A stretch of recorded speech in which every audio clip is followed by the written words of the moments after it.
আজ আমি শেয়ার করব খুব সহজ পদ্ধতিতে সোয়াবিনের মুইঠা রেসিপি। এই রান্নাটি অত্যন্ত সুস্বাদু, প্রোটিনযুক্ত, সম্পূর্ণ বাংলা পদ। এই পদটি খুব সহজেই টেক্কা দিতে পারে মাছ বা মাংসের তৈরি পদকে। নিরামিষভোজীদের জন্য একটি দুর্দান্ত বিকল্প রান্না, যা একই সঙ্গে স্বাস্থ্যকর এবং মুখরোচক। এই পদটি তৈরির জন্য প্রথমেই সোয়াবিনকে সিদ্ধ করে মিক্সিতে কিমা করে নিয়ে তাতে সেদ্ধ আলু, হলুদ গুঁড়ো, জিরে গুঁড়ো, আদা কাঁচা লঙ্কা বাটা, স্বাদমতো নুন, কর্নফ্লাওয়ার বা বেসন আর গরম মশলা গুঁড়ো দিয়ে ভালো করে হাত দিয়ে মেখে নিয়ে মুইঠা শেপ দিতে হবে। তারপর কড়াইতে তেল গরম করে মুইঠাগুলিকে অল্প আঁচে ভেজে নিতে হবে।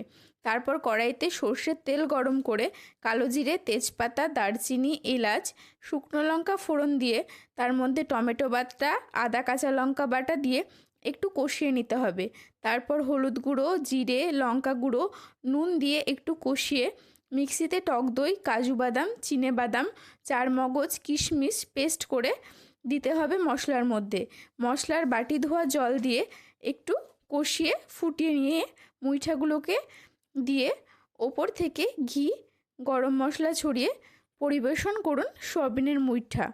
আজকের রেসিপিটা আপনাদের কেমন লাগলো কমেন্ট করে জানাবেন, আর ভালো লাগলে চ্যানেলটিকে ফলো করবেন। আজ এই পর্যন্তই।